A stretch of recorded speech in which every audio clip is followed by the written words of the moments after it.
Bank की तरफ से इस पूरी प्रक्रिया में। उधर सरकार, और लगातार ये खबर मैं आपको दिखा रहा हूं, आम लोगों को एटीएम से जरूरत से ज्यादा नोट नहीं निकालने की अपील अब कर रही है। ये अपील तब की गई जब नोटबंदी को खत्म हुए 54 दिन हो गए हैं।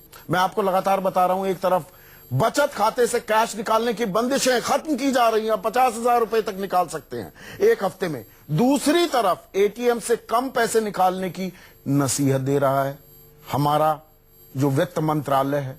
तो ये थोड़ी कंफ्यूजिंग हो गई ना सिचुएशन, समझिए। अभी भी कैश अवेलेबल प्रॉब्लम तो है सर, और अभी भी सॉल्यूशन नहीं है मेरे ख्याल से गवर्नमेंट के पास का। ये होता है कि पैसे नहीं होते हैं बैंक में। जिस एटीएम में जाइए पैसा ही नहीं रहता, मेन प्रॉब्लम तो यही है। कल हम गए थे तो बैंक ऑफ बड़ौदा में नहीं था, जैसे यूबीआई में भी नहीं था, तो 4 बैंक अटेंड किए, चारों में नहीं था। एक तरफ एटीएम में नोटों का सूखा पड़ा है, बंद एटीएम लोगों को मुंह चिढ़ा रहे हैं, दूसरी तरफ सरकार नसीहतों की घुट्टी पिला रही है। आर्थिक मामलों के सचिव शक्तिकांत दास का ये ट्वीट देखिए। एटीएम में कैश खत्म होने की शिकायतों को दूर किया जा रहा है। हर किसी से अनुरोध है कि वे उतना ही कैश निकालें जितने की जरूरत हो। कुछ लोगों के ज्यादा कैश निकालने से दूसरे वंचित रह सकते हैं। इस नसीहत के साथ शक्तिकांत दास ने एक और ट्वीट किया। कैश की कोई कमी नहीं, इसे एटीएम में लोड करने में आ रही दिक्कतों को दूर किया जा रहा है। अब सवाल है कि अगर कैश की किल्लत नहीं तो फिर आम लोगों को कम कैश निकालने की नसीहत देने का मतलब क्या है?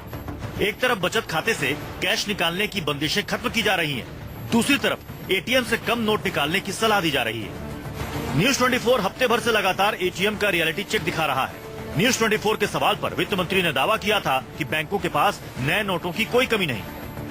इसकी मॉनिटरिंग हम लोग कर रहे हैं ताकि इस प्रकार की स्थिति पैदा ना हो। जहां तक कोई करेंसी इस वक्त सरप्लस है, कोई उसकी शॉर्टेज नहीं है। अब हफ्ते भर बाद भी सरकार यही बातें दोहरा रही है और आम लोगों की दिक्कतें जस की तस हैं। मुंबई से दीपक दुबे और दिल्ली से दिव्या अग्रवाल और पल्लवी झा के साथ मनीष कुमार, न्यूज 24।